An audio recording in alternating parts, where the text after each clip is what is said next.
Play with your wives as well. Play with your wives. Serious women are difficult to believe with. Man, those ones are hard. Hey, so now you don't want now a serious way. You want a person you can play with. Get into the home. Inyumba hizo kube mfunda serero go kubafu. The person now comes and presses you. And finding a woman who knows how to cook, I think, is very important. There are times when you are so stressed, but And good food food will surprisingly, it will surprise you. I would encourage people to get married when they are still young. Don't wait it out. It is time you started respecting your own local journalists. They don't respect us, but they respect the white guys when they come. How do you tell the story of this sort of person who has just witnessed the death of their child, clutching onto them for hours, and then getting to release because that's the last thing they can do? Now, finding a survivor, traumatized, who was clutching onto a baby until that moment where the difference between them living and them dying was releasing this child. Mr. Hera, as I introduced you earlier on, I don't know whether I hinted on it, but I need to tell people that he is a seasoned journalist who has been in the field for 3 decades. Those are 30 years. Now, I'm a journalist. I'm a multimedia journalist with New Vision. I'm interested in understanding what picture do you have of journalism right now in Uganda compared to what it was during the times when you started and the times when you felt like you were at the helm of your career? Journalism, I think, has been changing. It's dynamic. It's never the same. Definitely. Especially in the age of social media. Because what has happened is social media now, or citizen journalism, has brought even the importance of journalism now even to the fore. If journalists were not important before, and that is not true, but now journalists are even much more important, or journalism as a field is even much more important. There is access to too much information. There's just too much trash. You go through these social media platforms and some of the stuff you find out there, unbelievable. Very unsubstantiated, stuff that is put out there, and people will follow, and comment and all of that. So I think the place of a journalist is still absolutely much more important now than it has even ever been before. Because a journalist now becomes the sieving factor in a sea of too much information. So you're going to be, we've had all of this, but what does it mean? Providing context, because context will say, historically, this happened before this. A person who is just talking about something that is just broken out will just be talking about the now, failing to go into the depth of why are we finding ourselves right here? Right now. For example, now journalism is in danger, very, very serious danger. In Gaza, more than 100 journalists have been killed out of the more than 46, now almost going 47,000 people that have been killed in Gaza. Wow. More than 100 journalists have been killed. And they were not just killed because they were part of a place that was just bombed. They were targets. They were targeted as journalists. In Uganda right now, the Kawempe North by-election, it's a very, very bad place for our government especially. For our government, I always speak for the government. Where it does something right, I will be out there. But this was the most shameful thing that this has ever done. Targeting journalists, beating them, removing, forcing them to remove cards and trying to destroy the evidence. But it also speaks volumes, because it means someone has suddenly come to the realization that the images that go out of what we have done, once they go out, will look bad, will look worse than we have been. So that again still brings in the power. That means now I would actually say to the journalists, this is the time you actually need to be even more courageous. But do not mistake courage with stupidity. Do not throw yourself in harm's way. If, Francis, you went and you got hit, we will all stand out. We'll raise even money to help you, whatever. 4 days later, you'll be forgotten. You have a family to look after. I'm not saying journalists now should become cowardly, but do it with cleverness. You need to be brave now in terms of how you go there. Media owners need to even wake up much more. You are sending people's children in harm's way, and now we know it is harm's way. How much preparedness are you giving these journalists who you are sending into the field? You must. In serious organizations, you can never ever deploy someone to go to an area that has the potential to become dangerous without providing them with hostile environment. No, hostile environment training. Oh, okay. You must. So it's actually in other places it's called HAFAT. So hostile environment and then first aid training. Because as a journalist, if they've hit your cameraman, you are the reporter. You've hit your cameraman, he's getting you the images that are going to make you the story of the day. Are you able to know how to carry them? Do you know how to resuscitate them in case they sucked in a lot of tear gas? It's for the media owners. The onus is on you with the journalists. Do not send anyone's son in the field until and unless you've trained them. You've equipped them with the tools of knowing how to survive such situations. So, in short, I think that's where I would say journalism now has been changing. The circumstances are changing. Israel is killing these journalists because it knows how much power that has happened. Mm-hmm. People are much more aware. There are many people who didn't know what was happening in Palestine. Right now, the story is different. Mm-hmm. You can only claim or pretend or you decide to ignore, but you cannot say that you didn't know because there is just too much information that is out there. Mm. So in an age of where social media has come in and now challenged conventional media, it means now conventional media, legacy media, even has more responsibility now to prepare itself to create an image that should try to provide the balance. For a person who is in Bwaise, who is in Kazo, who is in Ndeba, who is in Katwe, Chinyoro, in the evening I'm watching the news at 7 o'clock. The entire day I've been receiving clips on my WhatsApp. What difference are you telling me as a journalist? Yes. 24 hours later or 12 hours later after, this whole story has been unfolding. Yeah. So the journalists now, the way we tell stories has to reflect, has to have the context, has to help this person say, I've seen A, B, C, D, but this A, B, C, D actually means E, F, G. Okay. Day to journalism. So you need to be there to be able to decipher for this person. Context is crucial. Outcome is crucial. Prediction is crucial. Prediction is crucial. Where you can go and predict based on A, B, C, D, we think E, F, G might happen. And you're providing for a person now a kind of context. The problem now is some of our journalists, they have also become sensational. Because you've seen someone on WhatsApp and they follow, TikTok, you rush for the follow and you lose yourself in the journey. Now there is no difference between the journalist and the TikToker. So I think journalism has to have its own special place. But journalism has always been, especially if you're going to be telling the truth, be ready. We've had many journalists who have been killed over time, over reporting on scandals, like doing investigations on banks, on big companies, on military industrial complex. They will come for you. So that has been always there. But do you provide safeguards for yourself? There is a way that you report a story that is controversial, but you tell it in such a way that even the person concerned feels the urge to want to come to you and tell their part of the story. That's journalism. So you don't attack? You can attack without attacking. Yours is not to attack. The role of a journalist is not to attack. You tell. Yours is to tell the story with facts. So if you have these facts, you have provided these facts, you've spoken to people, you've given an opportunity for the other person to have their say, then you have done your job. And I think that's where I see us. Have I been in danger, in dangerous situations? Yes. Have I managed to pull myself out of them? Absolutely. Can I do something different now that I know what I know? Obviously, because you're continuously learning and every situation is different, so you cannot apply. You'll just have the necessary ingredients, but then you will decide, I'm cooking meat. Is it a roast? Is it a fry? Is it a deep fry? That will determine what sort of seasoning I put there.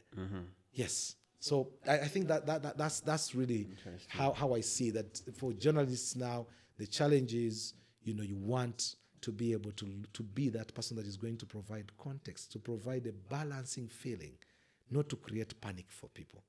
The panic is for the propagandists. Let them do that. You be the voice of reason, as they say, that will try to actually bring in, people. Allow them to sort of decipher and look at things differently. Provide alternative ways, options for a person. You are hearing this, you are hearing this, you are hearing this. What does each mean? And then you leave it to the audience to decide now which way to stand, not for you to drive them towards that. So what's the weight of the content that you see in that journalism today? Do you think it holds that much water in terms of quality? Some of it is really, really very, very dilute. Very dilute, that you listen to it and you're wondering, what the heck? Yeah, you just think and you feel disappointed. Even in some of the places we've worked before, you look back and you see the kind of journalism that is there. And it's not like trying to feel that one is good, but you can look back and you see, you listen to journalism, you watch journalism, and you can see good journalism is good journalism. Bad journalism can never replace, good journalism. Yeah. Never. Yes. Wow. But the quality has been dwindling because people now look for quick ways of doing things. As a result, you compromise on a lot. People go and rush into the newsroom without getting a side view of a story, and yet it was very important to provide balance or for fairness as well in a story. Just because you want to be out, you want to be fast out, and then you can apologize later. That's the sort of if it is journalism you're doing, If it's TikToking, that's different. If it's amazing. So in your 3 decades of practice, what has been your hardest story to do? I don't have one, to be honest, because one time you think this is the hardest one, and then suddenly you are hit by another one. Some stories are they look very easy, and yet they end up becoming very difficult. Difficult, for example, one of the difficult moments I had is I did an episode, a series where I interviewed up to 200 women victims of rape, gang rape, during the genocide in Rwanda. And that is powerful. 200? Up to 200 victims, yes. How long did it take? Over a period of about 3 months. We were doing like 5-7 interviews a day, 10 interviews sometimes, depending on how the story would flow. But you wanted to hear them up to their conclusive end. And this was different. No, it was actually over 6 months. Sorry, over 6 months that we did this. And it was very heavy on me. Sometimes people don't actually know what journalists go through. You carry the burdens of the people's stories that you tell. There's a time you tell a very traumatizing story, but it remains with you. Yes. So someone doesn't know that you have carried that. That is a burden you're carrying inside you. And even as a journalist, sometimes you don't know that you're doing that.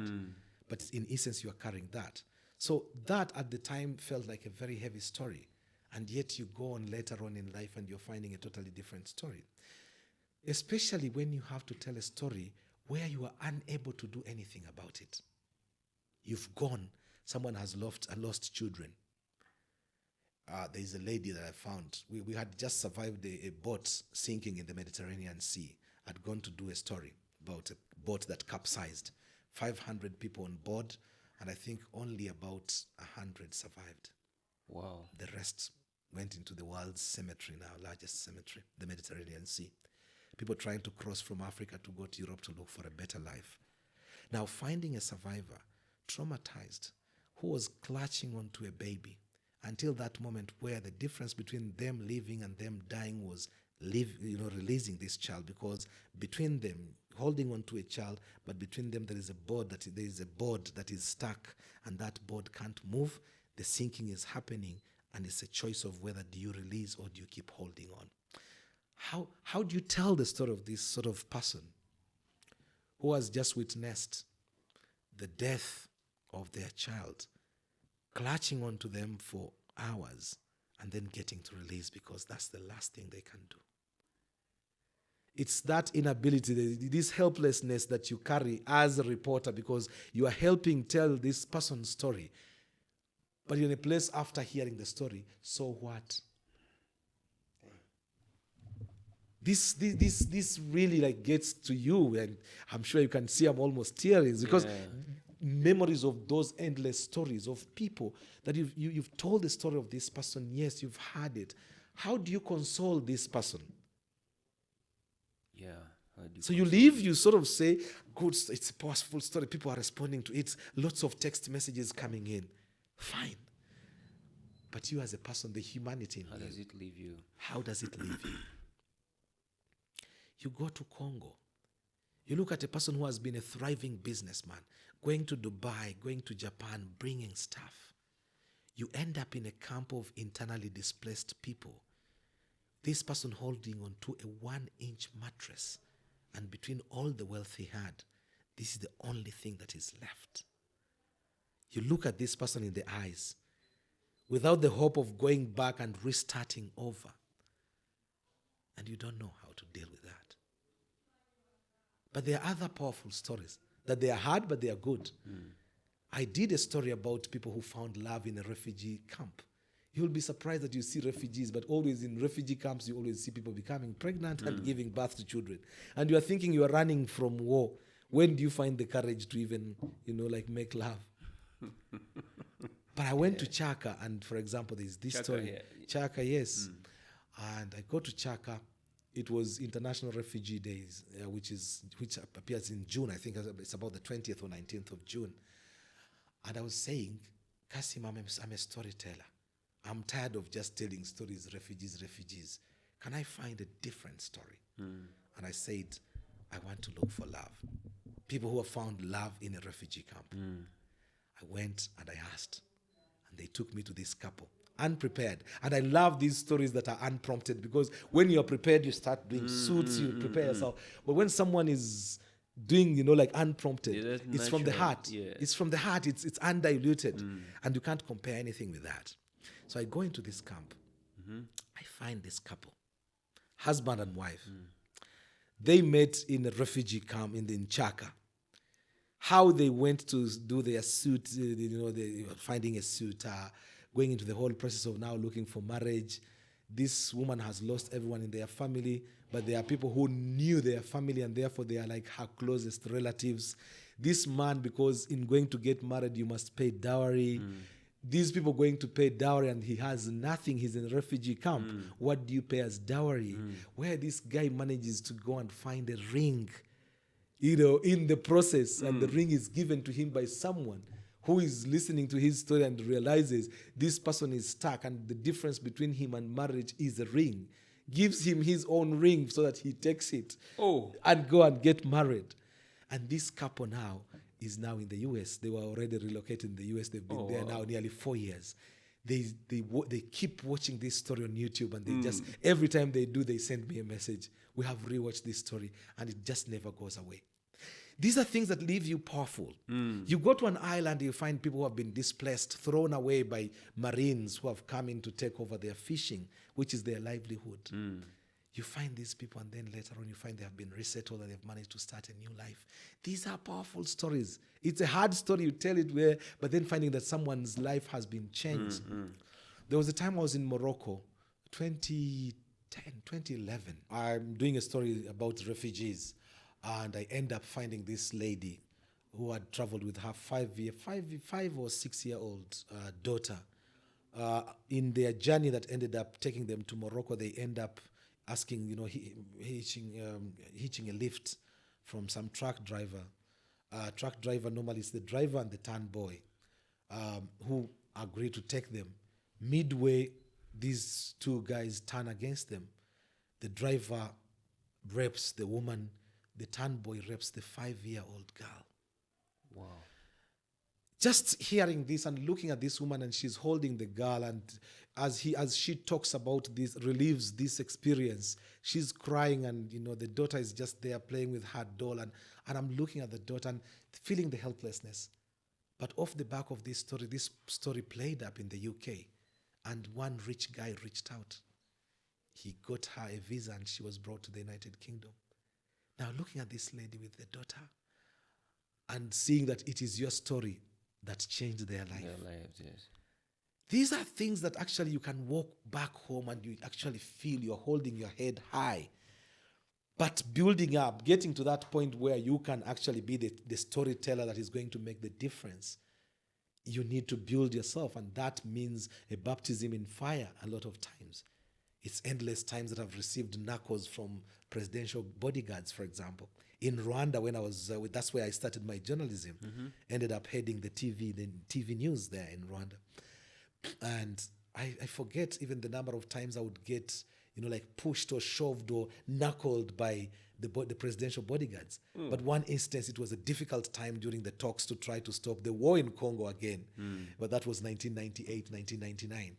Very difficult time, and talks are beginning in Sun City in South Africa. Nelson Mandela is coming in, being the person that is coming to mediate, and the president returns, and he's coming out of the plane. President Kagame. Yeah, and he's so angry. Doesn't want to talk to anyone.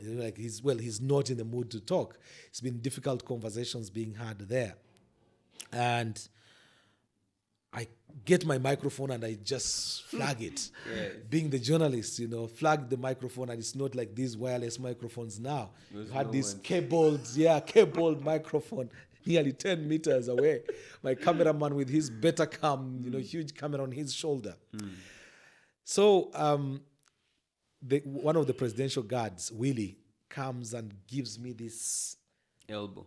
He elbowed me in such a way that the president saw. Because he elbowed me here, and it was so I went, and the president saw it. So he decides, he turns back and walks back to me and asks, Kaira, what were you saying? And I was the only journalist that got to ask him a question. But I'd been elbowed. He saw the elbow, he knew I'd paid the price, and therefore I was deserving. So I got that. So there are those, and those are hard stories. So at the end of it, you will be shining because everybody's using your quote. Whatever the president said, it was your question. So and eventually that the conversation. But I had to pay it with, with an elbow. And when you are around the presidents, you'll always have those instances. And so there are those beautiful moments. When President Magufuli came here to sign that oil pipeline deal with the president, with President Museveni, we end up in Masaka at the State Lodge. So we are in a tent, we are waiting for the press conference. The two presidents have been meeting, they've finished. And then President Museveni calls me, says, hey, Joe, come here. So I went to him and he said, he knows me, so because I was the only Swahili speaker in State House a lot of the times when we would be there. So he says, so he was asking whether the interview, because it was threatening to rain. So he was saying, can we go to Kampala and we will do the press conference in Kampala? And I'm thinking, the president coming to ask me, we are a group of all journalists there, to pick me out, to sort of give me that. That was quite a vote of confidence, So I say, Your Excellency, is it a bird in hand is better than 10 in the bush. Right. So I said we would rather do, because if it rains then we'll stop, but at least it is only threatening to rain. And we ended up having the press conference there, which I think would have been difficult had we left, because situations do change very fast, and would have ended up without a press conference. But then I saw that now I had contributed now to something that everybody else was going to benefit from. But while there, President Magufuli says, so President Museveni asks, where do you come from in Tanzania? You. Yeah, so he thinks, because my Swahili is, it was not expected that any Ugandan would be speaking the Swahili. I'm not claiming to be the best Swahili speaker in Uganda, but the Swahili, at least at that level, was at a different level. So he asked me, where do you come from in Tanzania? I said, Your Excellency, I'm from Uganda. So Magufuli is in shock, because he also knows I'm from Tanzania. And he even claims to know where I come from, that I come from Biharamulo, which is towards the border with Burundi. I said, no, Your Excellency, I'm from here. And so when I told him where I come from, he was like shocked. So having those sorts of conversations where presidents get to know you, at almost a personal level. Big shot. Because there was a big problem when Uganda and Rwanda were at loggerheads, when the border was closed for 2 years. So the first time President Kagame comes to State House, they meet with President Museveni. As they're coming out, as journalists, we are always standing by the steps, sort of waiting to do the interviews. So President Kagame comes out, And they were trying to avoid like doing the interview at all.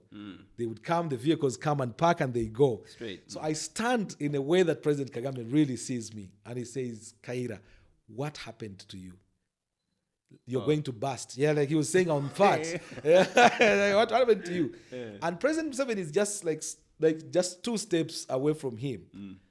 And President Museveni turns and looks at me, and he's like sort of saying, who is this guy that, like presidents know? Too much. Like so that sort of thing, I think, sort of places all those. And while it seems like a light story, it is a hard story for a person, because it sort of sometimes it will want to compromise you. The president knows me, I can't say something bad, I can't report anything negative, and yet ours is just to do the reporting. So there's that. I've been in very dangerous places. I got this cat from Congo, DR Congo. I was in an ambush. I was attacked. We went into in the mines in Walikale and were in South Kivu. Went and did a lot of filming. We were getting evidence, gathering evidence, and then the rebels came for us. M23 before that. Yeah, so they came to us. They came and attacked a hotel where we had gone to spend the night. My camera person, who was also my film director, was a lady. She was sexually assaulted by nearly 20 men, calling my name. That to me was very traumatizing.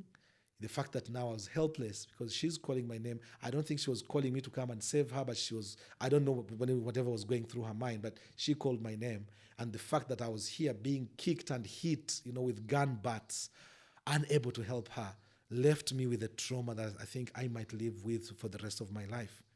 So in a story like that, but good enough, our evidence now was later on used at the ICC as evidence that convicted Bosco Ntaganda, the general who was convicted at the ICC. So you feel like that paid out in some way.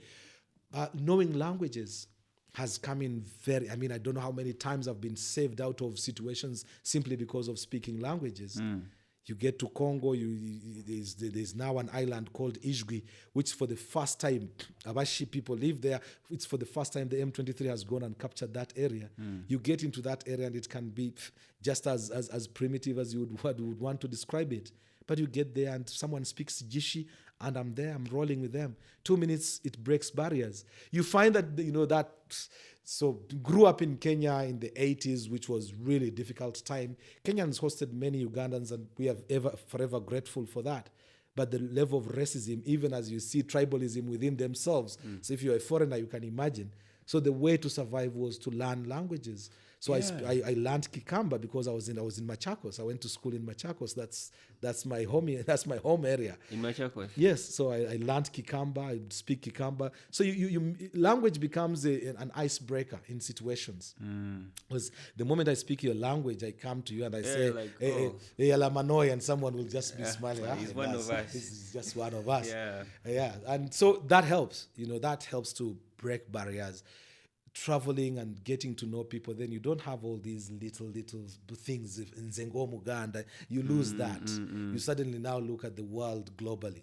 You'll have Nzengo Muganda or Uganda one. What are the best ethics that you take out of it? What are the best etiquettes that you have? But then you put it on a global stage and you thrive. So that has come in quite handy. So languages, ability to stand situations, but then also the training. Training is very, very crucial. Okay. Organizations that have thrived on training their journalists. There cannot be any compromise on training. The more the training, the more it equips you. You'll have your human instincts, but these human instincts become very much aided by training. If we are in a difficult situation, you can go to report on something that looks very normal. It's a demonstration.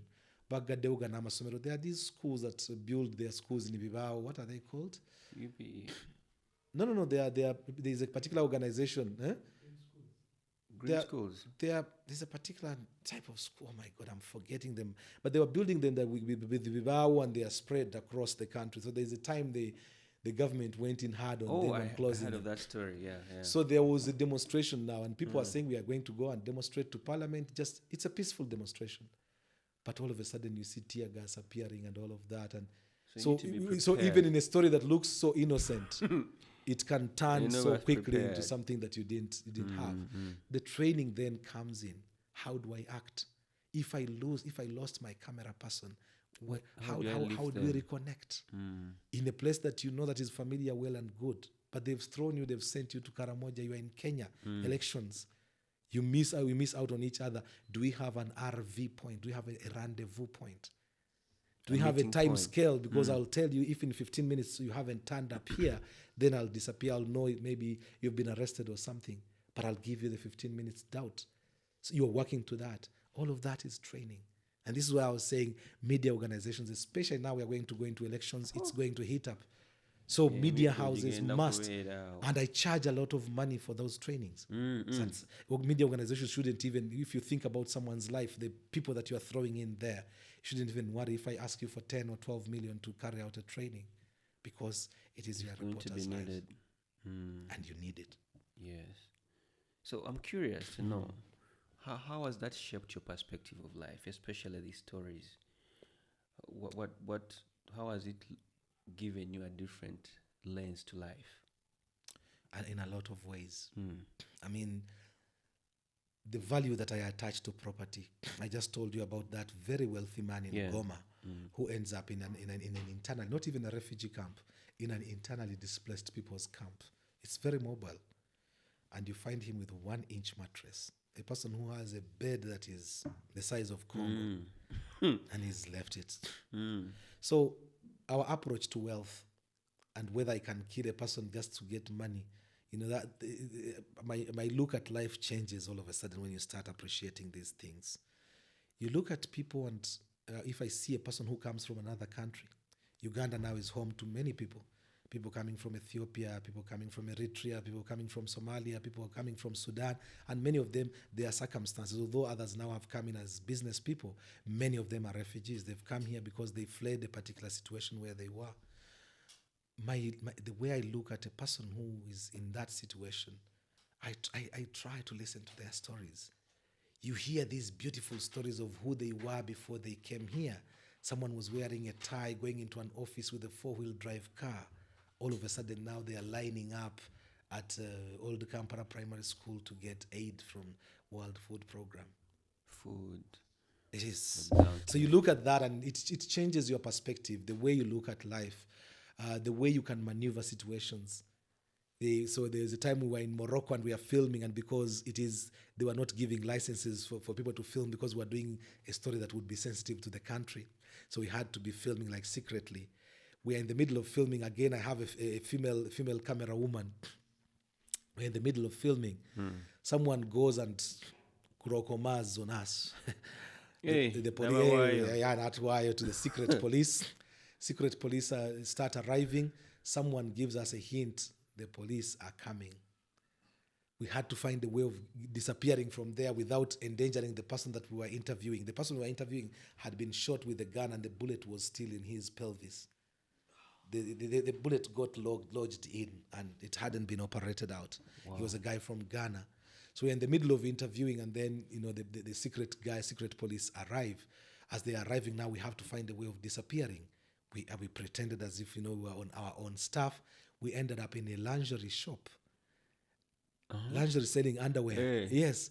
So my film woman now has to go, and I have to select for her. Buying. To select for her the best lingerie, the G-string that I think holds best. Yes. So you can imagine now in a Muslim country, these guys now were fended off because they couldn't imagine, stand where a woman was, especially touching lingerie.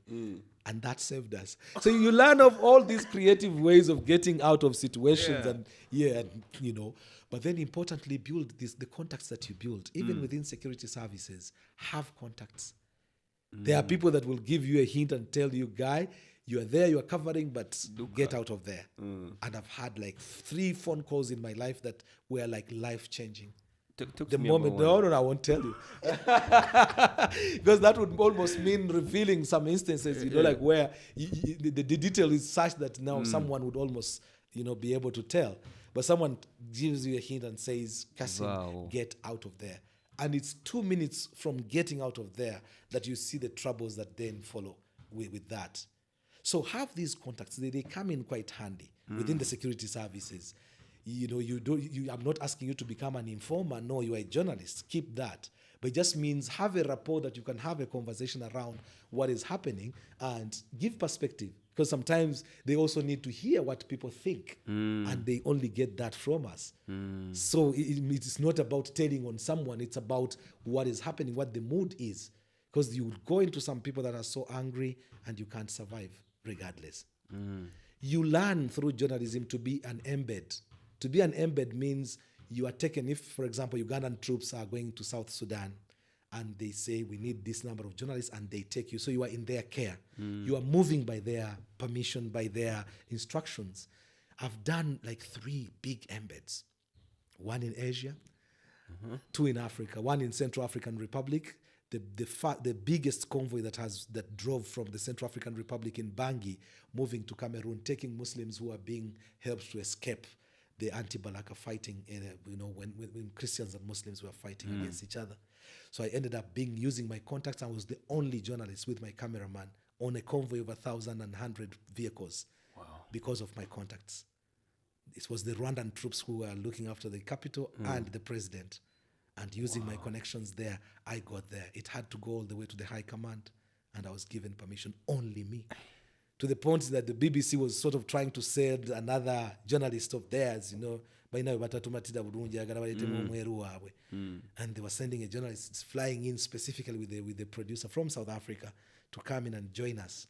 And the Rwandans said, it's only Kasimu has been authorized. Actually, it's that point that I want to ask you. How important is it for us to tell our own story? Because it really beats my understanding how omuzungu gwe bajje ne bamuleta Rwanda to tell a Rwandan story. And from your perspective, as someone who has been playing in this field for quite a bit, how important is it for us to have the authenticity to tell our own story as Africans? And I think this is really a message to government, to governments, wherever they are, especially on the African continent. It is time you started respecting your own local journalists. They don't respect us, but they respect the white guys when they come. No, and I'm repeating that deliberately. I'm not saying take it away from them, because oftentimes, if you have a Christian Amanpour or Liz Doucette coming to interview the president, they will know how far this interview will travel, as opposed to being interviewed by Francis, which might end up just here. But with the world now opening up, like the way I said, with social media and so on, the world really has become a very small village that everybody can access information. But you need to build up, because for these people to also trust you, you need to have character. In Rwanda, they used to call me my confidence. My confidence, why? And these were government officials and soldiers mainly, the presidential guards. My confidence. They would say, my confidence my confidence is calm. Why? Because 1, I would do my research. 2, I would not fear. But not fearing and being disrespectful are not the same thing. I can ask my question, a very pointed question, but in a respectful way that still puts you to target to be able to answer that question. As opposed to just wanting, because I've seen journalists here especially, who come stand before the president. I'm from the whatever newspaper, and the way the person is talking before the president, this is the fountain of honor, regardless of whether you support them or not. This is the president of the republic. You start from there, because if you do not respect the person you are interviewing, how do you expect them to respect you back? Respect is earned. Yeah. So your earning respect comes from your ability to have confidence, and confidence comes from knowledge. You cannot have confidence in ignorance. You cannot have confidence in ignorance. Your confidence is going to come from knowledge. So you would have done a bit of background on because now you receive, you're being invited, you're on the State House WhatsApp group, they are sending invites. President, for example, from Guinea-Bissau is coming to Uganda. You don't even know what language in Guinea-Bissau they speak. How do they greet? How they greet. How are you going to bump into the president who is crossing to say to the president, if it is Equatorial Guinea, you will know they are speaking Portuguese or Spanish. If it's Guinea-Bissau, if you know it's French, you will know bonjour, monsieur le président. The moment you produce that, the president is listening. Monsieur le Président, une question. Just one question, Mr. President. Oh. They are looking at you, you have a standing. So all these go into that, and I think we need to inculcate that.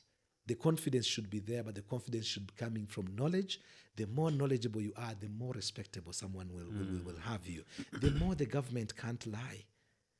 Government and NGOs will always come and flaunt some information, which, especially like for NGOs, is going to aid them getting the next funding. They are looking for that. Government is trying to hide something. It is your responsibility as a journalist to have these facts. If the minister, if the director of so-and-so came and said this, and you have a different fact which you can prove, it puts the person really on the point. And they have to respond or forever be ashamed. So in journalism, I think for me, the first thing is, this is because now, for example, I was preparing. Francis has called me, he's asked me for an interview. I have to check out, who is this Francis? Quickly just go through. And media now, just Google up and stuff will come. And you start checking out. Have there been any problems relating to, this person? Have they done any controversial stuff? Is he like, what sort of questions is the person likely to throw at me? Is there a question that I might find, like out of the ordinary and therefore, feel uncomfortable to answer? How do I answer them without answering them? There is that. There are times when you answer without answering. So you learn all these techniques as someone is driving towards a point. In fact, now I think journalists can make very good bakwanyi. Because you have all these skills of knowing, which way to approach what, where is someone going to go, and then you can go there. Yeah. So I think as journalists, we have a bit of way to go. And the respect that these journalists have is their knowledge. This knowledge you receive from the people. If I go on the ground, the people on the ground are the people with the information. And sometimes it's quite amazing. You're going to buy land. The best place to gather information is in the drinking place. Go to where people are on their John. They have put all their ansekes there. They are sipping on that. The next thing is they're saying, you hear all the information relating to the land. So running to the LC chairman sometimes is not the best because he's been bribed to also say what he says. And I'm not saying all LC chairmen do that. But I'm saying this might not necessarily be the best person, to sort of give you that information. So if you're looking for information, know who to get that information from. The best person to tell you about a man who looks very respectable, who looks very nice, is their wife. They are spending the most time with their wives. This wife, information they give you now will be crucial. Because then, even if they lie, they are lying for their husband. And that's fine. But this is the person to get the information from. So, to our leaders across the continent watching this, respect your local journalists. Give them a chance. You're going to give the big journalists out there, they will continue, they will flag themselves, but you are denying an opportunity, especially on big stories. Get your big story that you want to get out and use a journalist, a respected journalist in your own country. Yeah, I don't mean now go just for a fake journalist and just get anyone. No. Your Excellencies, wherever you are, you know this. You know these people. You have people who can know those people for you. Find these people and let them tell the stories. In the White House now under Donald Trump, despite his controversial whatever policies and so on, they have done something that has never happened before. Social media influencers are now allowed in the White House during press conferences. Because a social media influencer, you have 900,000 followers. You flag something and someone will say, Francis has put it there. I'm following. More than the person will be waiting for the legacy media. Because the trust for the legacy media is dying. It's dying, yeah. So the presidents now, let them, in their trips, you're trying to launch a project. Get these content creators. They are going to put the word out there. You were talking about a story that attracted you to me. This solar plant, the dryer plant in Buama. I have a friend that we had just gone and we spoke, and while talking, this idea came up. And I said, I'm doing this story. It's one of my biggest stories on TikTok, if you see. It has brought me in touch with people from as far as the US, as Kenya, Tanzania, people taking interest in this particular project. I was so saddened by that story. Wait, but the story is taking a different twist. What's the update? I won't tell you. Wait for it. Wait for it. I can't wait. Wait for it. I can't wait for the update. Wait for it. But then suddenly you realize a legacy media could have done it and people would have. Now we've done it on TikTok and it's crossed the world. And suddenly something might be happening very soon. So this is the sort of thing that I'm saying, knowing the sort of areas, you never know a story that will become big. The story that I did that actually also went viral across the world during my TV days was a story about Narongo, this woman in Kasao who gave birth to 44 children. Uganda's most fertile woman. Actually, if you just put in Uganda's most fertile woman, you will see I was the first journalist, broadcast journalist, because there was a monitor, Daily Monitor, is it Rugomvu? Daily Monitor Lugomvu was Salt Media. No, that's for later, because he's the one who introduced me. He was the first one who did the one for the print, for the newspaper. And it was like page 33 down there. I'm flipping through the page and the story stands out. Suddenly I put it on front page because it becomes a big story across the world. I've been contacted for rights on that story from Brazil, from China, and Russia, and Germany. I got money for that. So what do you mean? What do you mean rights? There are people who wanted to come and do that story, but because I was the person who originated the story, they were sort of I was the first point of call. And that story now, they did the story. Al Jazeera came and did the story. Kenya newspapers, TV stations came and did the story. I would be the person who would provide the contacts. So you get it makes you feel, someone might even not pay sometimes, but the fact that someone has come to you saying you did this story and it touched us. And then the ability to tell stories is different. We all have our own skills of telling the story. Yeah. We can see the same story, but then probably I bring my personal life experience into the story and suddenly it gets a whole new life. We are going to do a story about circumcision, for example. It's about, government is now pushing a campaign to try to encourage men to go and get circumcised as a way of trying to stop the spread of STIs. You take me to the story and I bring in growing up experiences of my uncles and brothers who took long to be circumcised and they have to be brought to Nakasero, lied to because there is a kapirao, they cook at the back of the Nakasero mosque, and then they undergo the knife. After the kapirao. Yeah, because as you start crying very much, they give you pilau with beans, and it's very nice. So that story now suddenly takes a whole different perspective because you have personalized, you have personified the story. That's brilliant. That's brilliant. Man, you see, you talk when I asked you during the conversation on TikTok, you're like, you know what? If we began talking, it would take the whole day. You want, and time. I'm sure the boys are really tired. The boys must be tired. So you wanted to have the beat on the love relationship. Yeah. So you said one of the things that you're really happy to have happened to you is your marriage to your wife, and it being the generation where marriage is almost something that everyone fears, is frowned upon. Yes. Actually, people that are not in marriage don't seem to celebrate people that are married because they all have that notion of it will end in tears. Let's just wait. Yes. So speak to me. How do you make this an enjoyable journey, and why does this mindset of a celebratory mindset to marriage in times like this still play out in your mind? Finding a spouse is the single biggest decision that anyone can make in their life. You can change jobs, you can change whatever. Changing wives is not the easiest of things.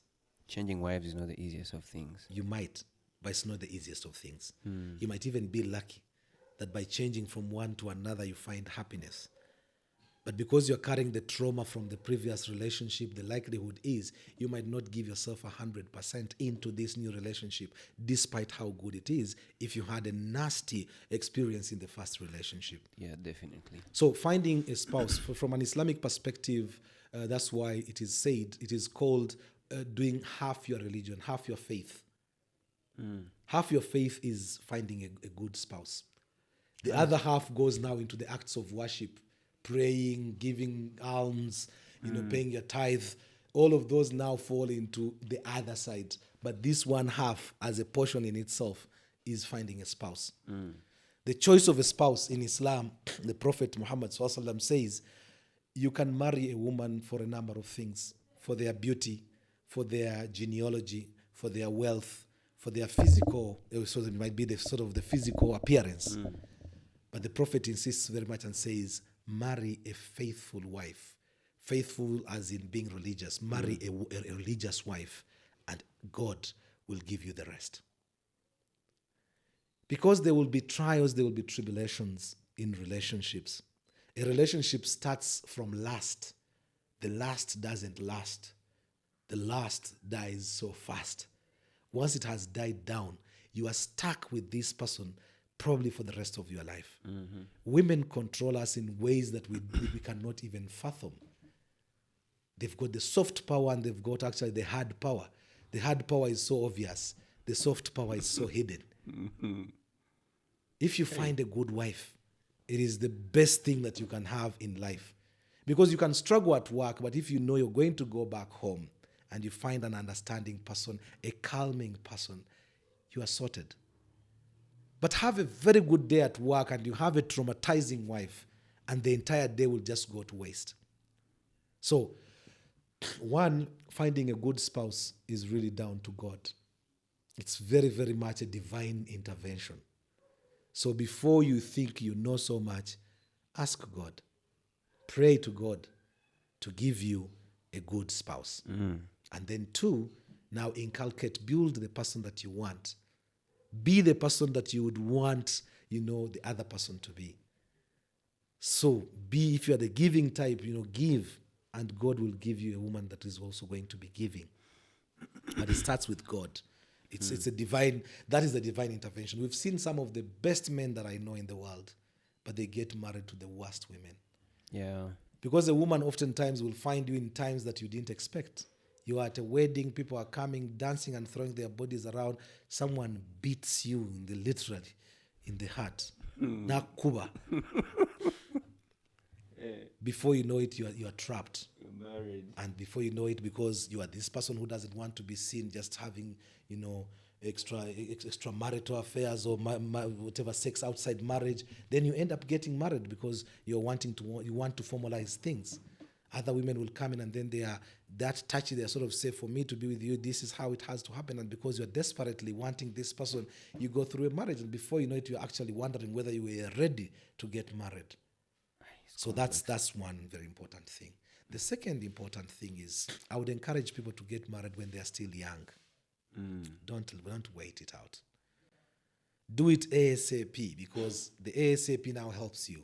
You grow together, you build yourselves together, you get to understand and appreciate one another. When you get to old age, you've lived together in such a way that now there's just way too much capital invested in this relationship for it to be dissolved. So you get to a point where the in-love, the best that the in-love can last is 2 years, the most. When children start coming in, the attention goes to the children. Now you feel you are left out. You are not being attended to as you would. But then you forget that now there's this new responsibility, and then your relationship now starts sort of faltering. But you realize now that what comes to cement, actually I should say to people, get married to your friends. Get married to your friends.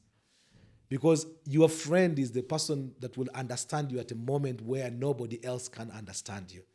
You get to a point where, from a relation perspective, stuff has happened, as they say, SHIT has hit the fan.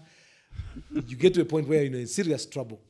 But you'll find that because you're friends, the friendship now supersedes the love, the platonic love.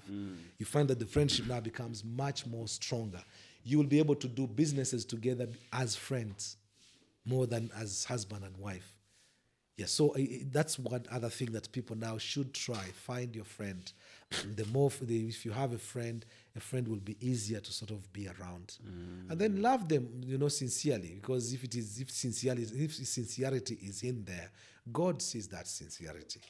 A lot of times we can just look, flashing things around someone is not the best way to sort of show, depth in love. Be sincere in your heart. Let whatever comes out of it, come from the heart. And finding a woman who knows how to cook, I think, is very important for a man. Because they will tell you the way to a man's heart is through his stomach. So finding a woman who can cook for you very good food. There are times when you are so stressed, but And good food will it will surprise you. Yeah. I grew up in a restaurant. Like I said, we owned the restaurant for nearly 40 years. Actually, for more than 40 years. And I can eat food and know how much effort went into it, even if I closed my eyes. You won't understand that. I can eat food and I can see the kind of effort, the level of attention, the level of the spirit that went into it. It might not necessarily be sweet, but I can see the effort. How? Only way to find is if I have food. No, but that's what. So even with, you can come home, you see the level that goes, that goes into serving you the food, and you see really that this person is serving me not only because I bought the food, but the person wants me to enjoy this food. And that adds to the taste. That becomes an additional ingredient that was not put in at the time of cooking, but at the time of serving is suddenly added and becomes an appetizer. Wow. Your wife she must enjoy serving and making you food, because the level of appreciation is it is if you find a wife. And now the issue is now finding a woman, and that's why I said friends, because from my wife I will eat her money and like endlessly, and I'll not even feel guilty. Just like if she ate my money, if she does eat my money, I don't feel any problem. She will feel comfortable to give me her card, and she will not feel like she has to call me every few seconds to check how the card is being used. I've given her my card and I have to worry. If the card has gone, it has, I've given it. And I think that goes now beyond just the love. That's why I'm saying the in love, by 2 years, it has run out. So you start living the reality now beyond that. And that's where friendship comes in. With friendship comes in all these stories. You can tell each other stories. But what is the point of me telling you a story from my past that then you use as a weapon against me when we have a disagreement? So you have to have that person that you can have those sorts of conversations. And that's where. So I would encourage people, to get married. It's about patience. It's about perseverance. There are lots of things that you won't see. Someone might be very nice, very kind, but very dirty. You marry a wife and you have to contend with the dirtiness till death do you part. How do you deal with that? Can you try and mitigate your side of things? If you come and you find some dirt, can you clean it so that then at least you make the environment now livable for you for the time being, because you don't want that to affect how you feel about her. But she's dirty, and that is within nature. So it's not the easiest of things to find a dirty woman, but I'm just bringing that as an example. Yeah. Yes, they will find women who I see women makeup 2 days, like yesterday's makeup going on top of today's makeup, and so that means someone hasn't bathed, and it's there, and you have to contend with that. So what happens when the makeup is gone? Just dry So cleaning. there's that patience, there's that perseverance. Women like to know, to be informed at all times. Communication. I I'm learned that. going to be late at home. It doesn't harm me. I'm calling to say traffic is really bad, or I'm passing to, pass by friends. I'll be home around this time. So that creates, do not bump into the person. Allow the person time, even if they are cheating, at least for the other person to run away so that you don't see it. Because what you haven't seen doesn't kill you. Yeah, definitely. So don't just bump into a home because you are becoming this suspicious, you are becoming a doubting Thomas, and you come to knock on the door, just out of the blue to break the door because a man came into the house. You might find it's your uncle and there was even nothing. So avoiding this level of unnecessary suspicion, try and give someone the benefit of doubt. Let them throw themselves into SHIT if they want to. 40 days are there of the thief. If you are to catch them, you'll catch them. Definitely. But at least don't sneak on them. This idea of sneaking, takes away the whole comfort that a person can have. No, it's really, because like now in Islam, again, because religion comes into the picture a lot of times, never come into your home without knocking. And knocking does not necessarily mean this physical knocking. It might be a phone call. I'm 10 minutes away. Do you want anything that I can pick up?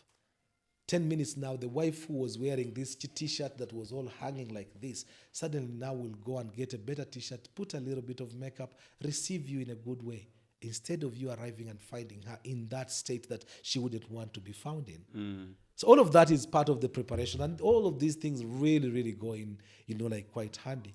Help If you have children, you didn't have children, now you have children. Living in Europe now teaches you automatically. All the men have to change diapers. You are there, you find a man,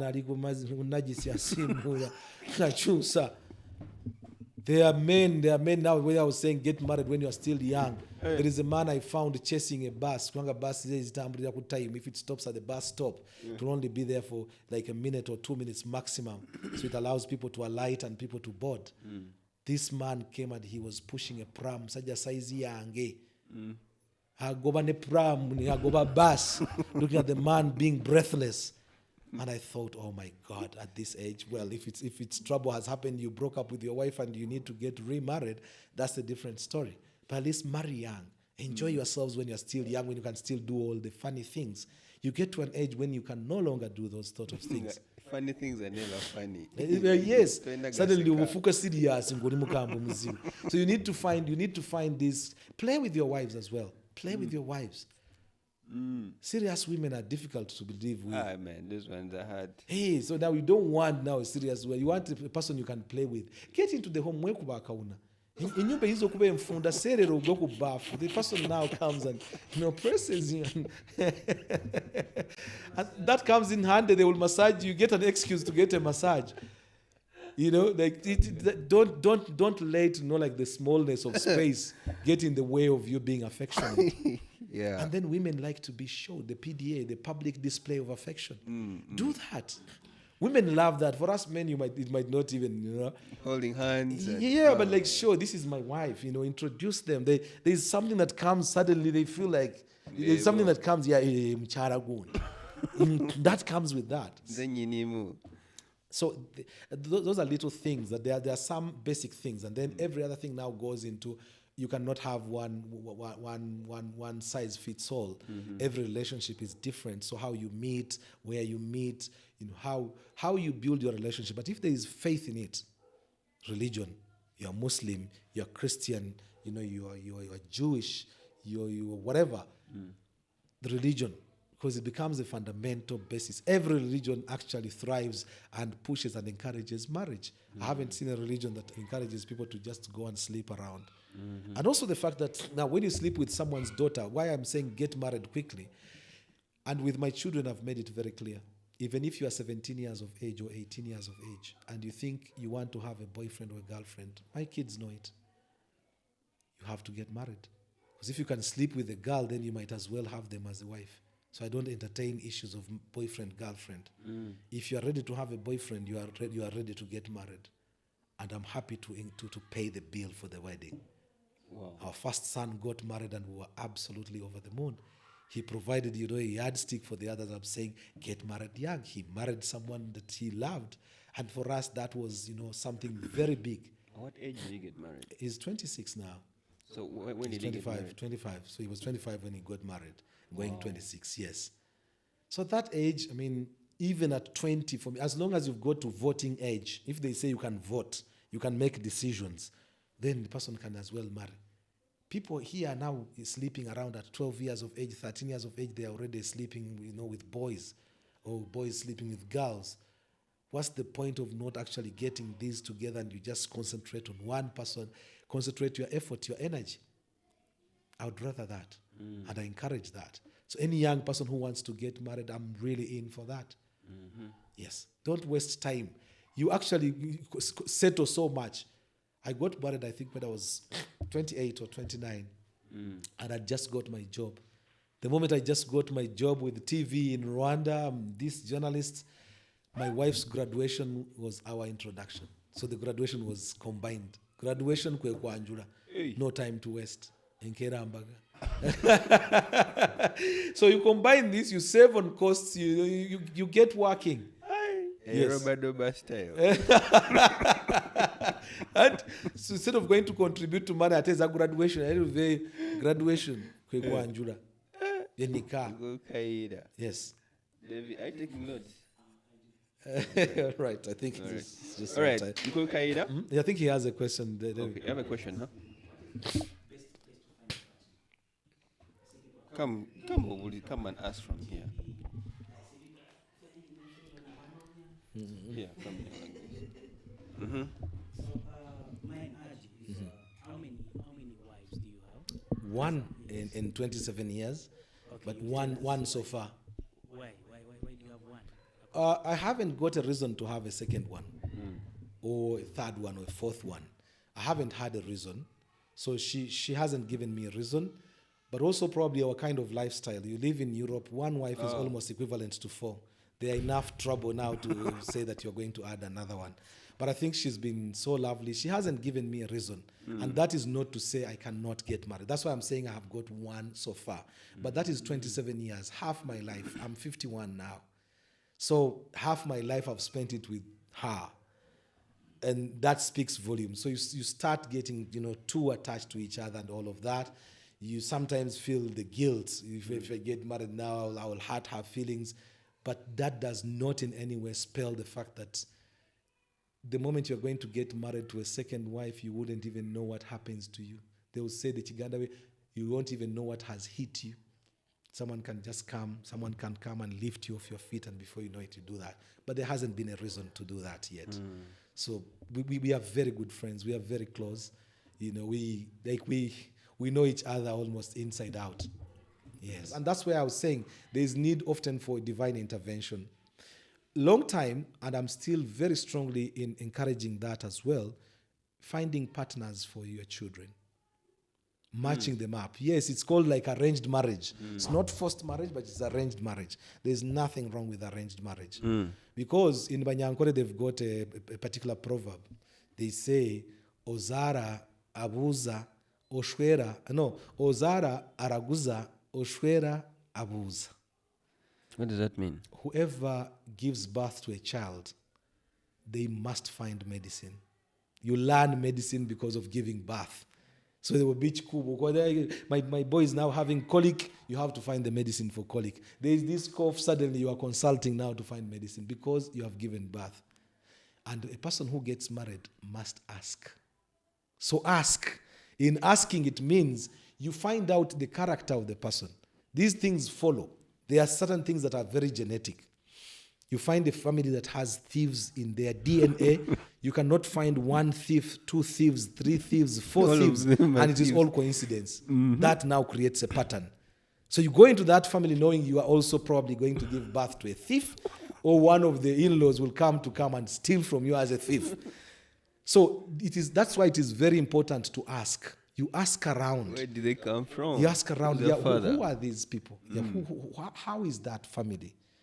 Then you know, because if you have a particular character, you'll find characters. There are families that are rich, and the wealth is also sort of generational. It is infectious, not even generational. It is infectious. Automatically. Because you are living around wealth, then it is easy to even pull wealth. So you go into that, and you know you're going to that. There are people who have problems with having children, like impotence, infertility is genetic in there. You find that their mother yamale myaka 7 nga tazaalanga. You find another one so within the same line, someone will tell you quickly, abo balina obuzibu bw'okuzaala. So you know, as you go in there, I've found a girl, I love her so much, I'm ready that there's a likelihood that we might not have a child. And be ready for the pressure from your own family who wouldn't want offsprings. So there is that. So the place, there is no space. It could be anywhere. It could be in a flight. God brings someone, you sit together on the seat. That conversation, by the time you arrive, you don't know what it is opening up. So people have found love. There are people who have gone online. Dating sites even. I've seen people who have managed to pull it off. It is difficult because the person creates a persona that now appears on the online, which might be different from the person that you actually see in real life. So there is no magic to where you would. But worship places might be a good place. You go to mosque, you go to church. I've heard people say that worship places are actually like hospitals for broken people. Let it be. It may be that you are also broken. What's wrong with 2 broken hearts mending each other? They're going to break each other. No. Yes. All right, Mukule Kaira. Man, this has been a beautiful conversation, which you. I believe we can have until the next few hours ahead. I must commend you for the information you've shared. Pleasure. It's been, especially for this episode, it's been like I kind of like lived your life in these few hours that we spent. I sort of like try to imagine exactly what you went through as a journalist, and also asked myself whether have I really done enough journalism. It gave me a challenge, Yes. which I believe to any other journalist out there, you should have to challenge yourself to do better, be a better journalist, and also tell stories, but also understand that at the end of the day, what impact do you want to leave as a result of your story? Another thing I've learned is the love thing. You can find love anywhere else, but also find a woman who is faithful, a woman that knows God, but also get married early. Yeah, I don't know how they'll take that. But that and other things we've discussed in this beautiful episode. Please, thank you guys for watching. Mr. Kaida, if you get time next time, I believe we can again link up. Together, link up next time. Inshallah. Inshallah. See you then until we meet again. Thank you very much.